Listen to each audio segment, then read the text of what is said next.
Bigotry and racial prejudice were widespread when black Americans answered the call to defend our country after it was attacked by Japan in 1941. A direct target of this discrimination was the Tuskegee Black Air Corps. How they rose above it and went on to contribute to our nation's victory is an incredible story. I'm Jack Bloom. My esteemed guest today is Robert Maxwell, President of the General B.O. Davis chapter of the Tuskegee Airmen. Welcome to PACE TV.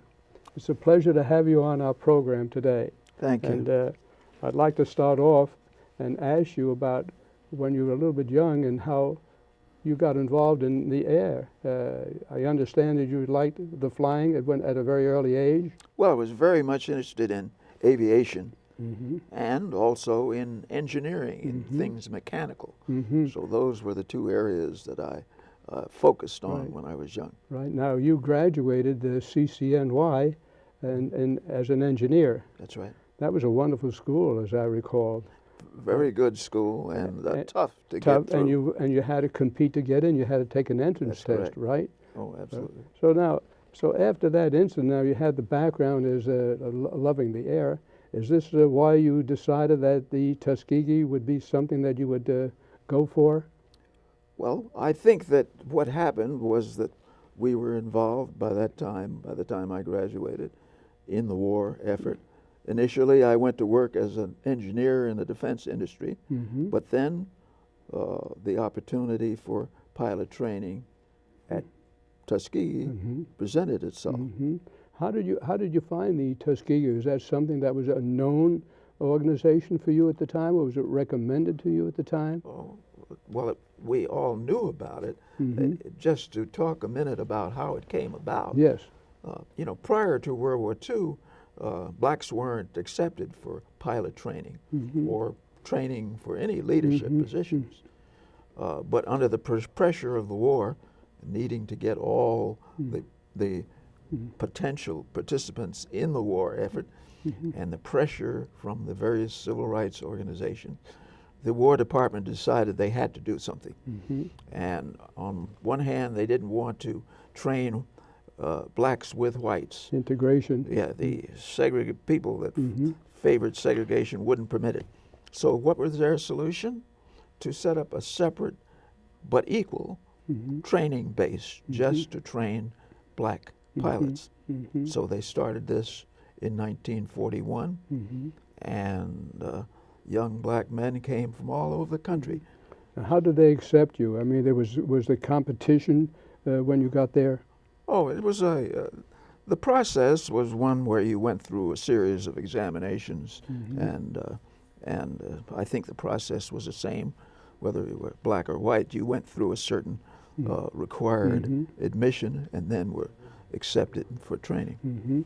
Because I know when I applied for the Air Corps, I had to take an examination to qualify just even to get in to the front door. Is that with the same thing with the Tuskegee? Yeah, basically so. And So now you get in there. Now, how was your training? What developed after that? well, it was a very rigid training that we went through. It took almost a year to get our wings, but we finally graduated.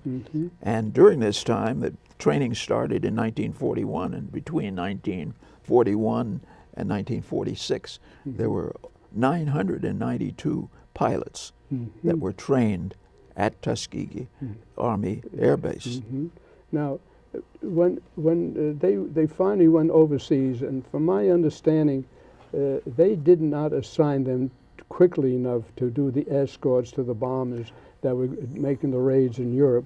Give us a little history about that. The first assignment was in North Africa in order to support the operations that the Army had in North Africa, and they performed well right from the beginning. It wasn't until later that they transferred them to a base in Italy, and they were assigned the mission of defending the heavy bombers in their raids over Germany and Romania. So, and what was the relationship that occurred with those bombers and the white personnel and so on? Was it, of course, it played a major role because their lives depended upon the support that the. Yeah. What, I don't think there was yeah. any particular relationship. The bombers had their mission, which is to go and fly and drop their bombs and try to get back in one piece. Right. And Well, the fighter pilots were out there To to protect protect them. them and to shoot down any of the German planes that Well, might be attacking. But the difficulty that they had those days that we didn't have air domination, and that we sustained major losses. We did. When the bombers went out. So That's right. what type of planes were the Tuskegee flying, and what Well, was the range? What was the capability? Well, at the time that they flying the escort missions, they were flying the P-51, the North American P-51 Mustang.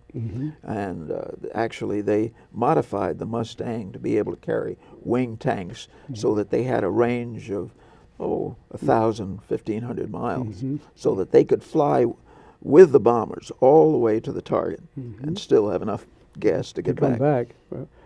What was the casualty rates amongst the Tuskegee Airmen who did initially the escorts? Well, overall, there were about 450 that participated. Of those, 66 were killed in combat, and another 32 were prisoners of war. Were they the prisoners of war? Were they subsequently? Did they make it home? Most of them did, yes. And I mean, even though it was an ordeal in the German prison camps, but most of them made it through successfully. Do you think the fact that there was such terrible discrimination against blacks, particularly in the Tuskegee, did this sharpen or finally hone your job so you want to even be better than your counterparts? We knew it was important for us to succeed, and so I believe that we tried very hard to make sure that we were prepared to do the job. I see. Were you overseas at the time? I personally was not, Okay. because I was a bomber pilot, Right. and I flew the B-25 bomber. I see. At the time, we were forming a bomber group of B-25s that was scheduled to go to the Pacific. Yes, I recall when the war was over, we were all slated to go to Japan. Yep. And fortunately, we used that little bomb, and which helped us a great deal. Otherwise, perhaps we may not be sitting here right now having this conversation. That's right. Of course, some people say when the Japanese heard that the Tuskegee Airmen were coming, why they gave up. Right. But I think the bomb had something to do with it. How did this experience being involved with the Tuskegee, how did you react to this? Or how did it affect your lives and so on? Well, as far as I was concerned, as I said previously, I already had my engineering degree and had started work as an engineer. So I went back to that and spent the next 20, 30 years working in the aerospace industry, working in the transportation field. So I didn't really have anything to do with the Tuskegee Airmen until just within the last 10 years or so. I see. Meanwhile, the Tuskegee Airmen had formed an organization, a nonprofit organization called the Tuskegee Airmen Incorporated. And the purpose of this was, first of all, to make sure people were aware of what had been accomplished. Recognition. But even more important, to work with the young people and to show them that there are opportunities, if they will only apply themselves, to move forward in the aviation and other fields. Well, a wonderful thing happened recently. Finally, recognition was now given to the Tuskegee. And our president in Washington, D.C., had a reunion and an awards ceremony. Could you tell us a little bit about that? Yes. Actually, this was introduced by two members of Congress, Senator Carl Levin from Michigan and Representative Charles Rangel from New York. They introduced a bill to award the Congressional Gold Medal to the Tuskegee Airmen. When they came to us and said, well, now who should get it? Well, we said everyone that participated in this training and the combat operations, regardless of whether they were pilots or not, the mechanics and the ground crew and all of the support people, they were an integral part of this success, and they should all get it. And so we identified some 300 individuals who were still living and could travel to Washington as the recipients for this medal. Well, that must have been quite an occasion. It was, and it was an awesome occasion. It was. We had the leaders of the Congress making presentations. We had General Colin Powell, former Secretary of State, making remarks, and it was just a wonderful ceremony. I know that President said that he said sometimes you salute the dead, but he was grateful that he saluted the people who are alive to accept the salute and to accept the congratulations and for the long overdue the duties and the generosity and the bravery that the Tuskegee encountered. And, yes, it was a very great ceremony, and as Lee Archer, who was the ace and the combat pilot, said, well, it was a little late, but it was nice to get that recognition. Well, it took a lot of years, and I think that our country's finally realized, and while it took a lot of years to do that, but there's nothing like acclamation and recognition. And That's right. The job that the Tuskegee did was unusual, so much so, as I recall, they weren't even saluted. The officers were not even saluted properly as they walked through and in their lives as an officer and so on. A number of incidents did occur like that, where even though they were officers and even though they had combat veterans, they were not given recognition. In fact, at several of the bases where they were stationed, they had an officers' club there, but they were prevented from entering the officers' club. Is that right? So those things were a little bit of a I'd say annoyance. They really, most of the men that were subjected to this really resented the fact that they were not treated properly. But when they presented this during the ceremony, they had a program, and on the program for this event were these words, and I'd like to read them to you, if you would. Please share it with us. The program said, "On freedom's wings, bound for glory, these intrepid men roam the sky in defense of liberty for all men. Before the Air Force shattered the sound barrier, the Tuskegee Airmen shattered the race barrier. Their deeds will forever be etched in the annals of those who sought freedom and justice." Isn't that wonderful? Well, I thought that was very appropriate And for the this speech, ceremony. having read the speech that our president did about paving the way for future generations of black, which you actually opened up the door for young black people to get that acknowledgement and to have the opportunities now, which you fought for such a long time. Yes, I think that is one of the major results, was the fact that doors were open, and now the opportunities that are there, regardless of race, creed, ethnic background, the opportunity is there, and the message that we try to get out to the young people is, prepare yourself and go after those opportunities that exist. Well, what successes are you getting now? We have a new generation. We have a new thinking process. We have young American blacks today who have not gone through your experience, have never known that particular, while they feel prejudice, but they certainly don't feel it to the same degree as you have done. And their opportunities, when you think in terms, it's a difference of day to night when you think about it. So how have they responded? What is their attitude? When we go out and talk to them, their response has been very positive. And we like to think that we are making a difference to them.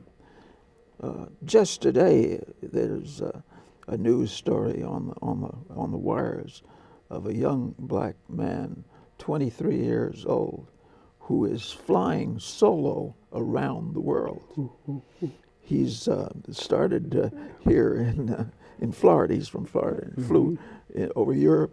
He's over the Middle East now, heading for India. Really? And, you know, the fact that he even would attempt to do such a thing, we're very pleased that he's doing that. Well, this is the year 2007 as compared to the year into the 40s, correct? That's right. Well, so actually, the feeling that because I love history, what I see is that this influence that occurred, the Tuskegee Airmen, the influence that they have rendered now, not only on the black young people, but on the entire black population, to show that the equality, the mentality, the training, and the expertise knows no discrimination. Yes. And that, to me, I saw very, very clearly. And I think, are you in any way making this so evident to young people? Do you go around to speak to clubs and associations and so on? Yes, that is a major part of our activity, is going around and talking to schools and boys and girls clubs and getting across to the young people that, you know, it's not going to be handed to you. You're going to have to prepare yourself. One of the famous people that came out of the Tuskegee experience was a fellow by the name of Chappie James, and he became a 4-star general. In the Air Corps? In the Air Corps, in the Air Force. Air Force. And he used to go out and talk to the young people, and he used to tell them that, you know, when we were down at Tuskegee, we were prepared, and we grabbed the ball and ran with it. And he says, what you need to do is to prepare yourself so that when your Tuskegee opportunity comes, you will be prepared and be able to grab the ball and run with it. Well, that's very exciting. What comes to my mind is that we do have ghettos today. We have young blacks today who find no destination and feel that society is passing them. They're involved in a culture, in many instances, that tie them down. Yes. And they can't go beyond that because of the constraints that they feel inward as well as outward. How can you reach these young black people to make them come into society, to be productive? Yes. And you know, we don't have the opportunity of a war, which to home them. What would you do with those youths? Well, the only thing that we're able to do is to go and talk with them. But you're absolutely right. And of course, the progress that has been made through the years, I mean, Tuskegee Airmen were instrumental in getting some of the barriers broken down, but the entire civil rights movement, the people like Martin Luther King and, of course, Rosa Parks and all the people that in the 60s, they contributed very significantly toward getting these barriers broken down. But we still are living in a society where a large percentage of African Americans are living below the poverty level without the education. And so we still have a lot of work to be done. Well, I recognize that, but when you think in terms of sports, the participation of the blacks in sports, in basketball, in football, in the Olympics, for the matter of fact, and they are the role models of young blacks today. It's true. And there are more. I think there are more black participants in sports than in any other, from baseball on, and from every sport. It would seem to me that the young blacks should take pride in seeing this and would in some way endeavor to do something about their lives. Well, I think you're just seeing one part of the population. There are many young blacks who are getting the education, getting the college degrees, the advanced degrees, more so, moving into business in various operations. So there has been and is a lot of progress, but there's a lot more that needs to be done. Well, you know, I've always encouraged young people, if they are at crossroads of their lives, to think in terms of the military. If you get involved in the military, it's the discipline that seems to be lacking today in young people. It would create a discipline that they've never had. They would experience an education which is open to them. They would have so many different opportunities. Would you suggest perhaps maybe military training for young blacks, even for whites for that matter of fact, but for blacks in particular who are at crossroads of their lives and are stuck within that ghetto syndrome? Well, we certainly encourage young blacks to, for one thing, apply to the various service academies, Air Force academies, West Point, the Naval Academy, where you get a wonderful education and the opportunity then to move into key positions in the military. So there are those opportunities, and we try to encourage. We go and talk to a lot of the ROTC and junior ROTC groups and encourage them to stay with it, because that is one area of opportunity. So what you're saying then, the Tuskegee people today in your various chapters are concerned with the young element that is involved, the young blacks today, and how they can redirect their thinking process and their actions today.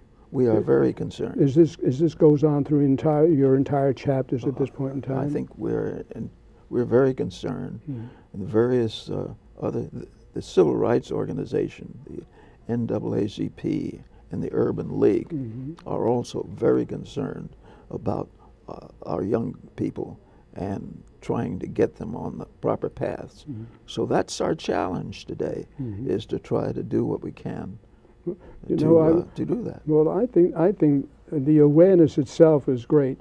The other day I was just reading an article about the cowboys, the black cowboys that fought with against the Indians and so on. Yeah. Now this is a history that people don't seem to know. Well, a lot of it didn't go into the history books, and in fact, one of at this ceremony that we had in Washington, I thought Colin Powell briefly reviewed the contribution that blacks had made down through the years from the Civil War on up.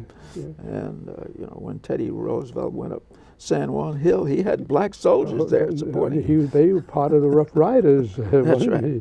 So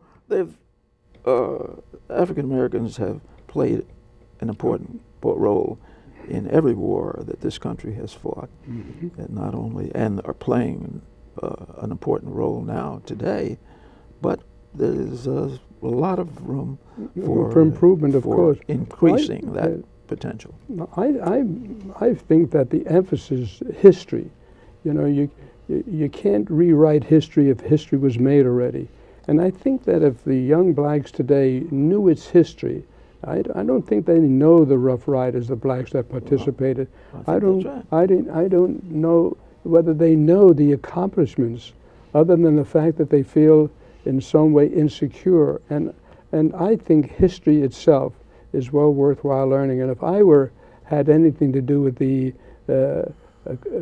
getting the information out to the blacks, the young people, that concerns me a great deal, because there's a huge population out there that's really not into the main society and it's at the sidelines, so to speak, and they have a lot to contribute. Yes. And I think part of the contribution that you've made with the Tuskegee to come into that arena completely discriminated against, and then be part of winning the war for our country in its contributions that were made.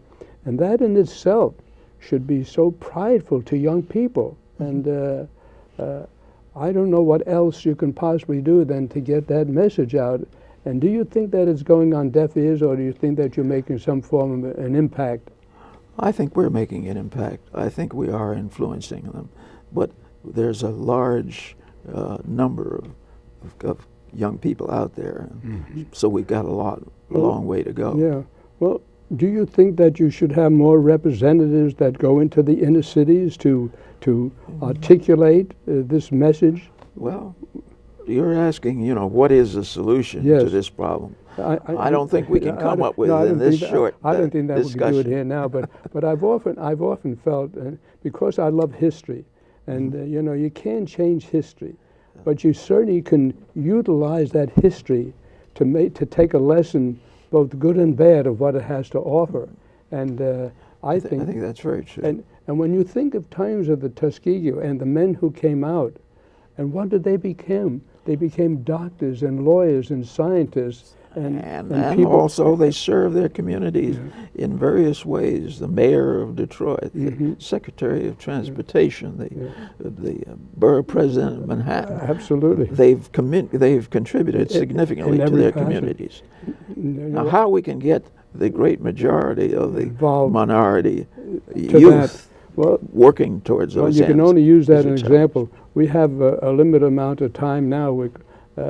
I just want to say that it's been, for me, a privilege and a pleasure to have this conversation with you. In addition to being a Tuskegee airman and your background and the fact that you started pretty early in life by recognizing what you had to do, and you did go into CCNY, which was at that time a very highly recognized college. It used to be called the poor man's Harvard. The poor man's Harvard. But look what happened to the generation. Look what that generation precipitated. When we all came out of World War II, we all went to school. We tried to elevate ourselves. We went into so many different things, and all these Tuskegee Airmen that I've met have been professional people. So I have to congratulate those men who served, those men who took it on the chin, and they became leaders and somebody that you had to be exceptionally grateful for. And the mark that was made on that will always be in our society. And the fact that you've just got this recognition, even though a little bit late, shows that everybody has recognized what you've done and how you've done and the sacrifices that you've made. Thank you again for sharing this most exciting part of your life. It's been a pleasure for me to have you as my guest.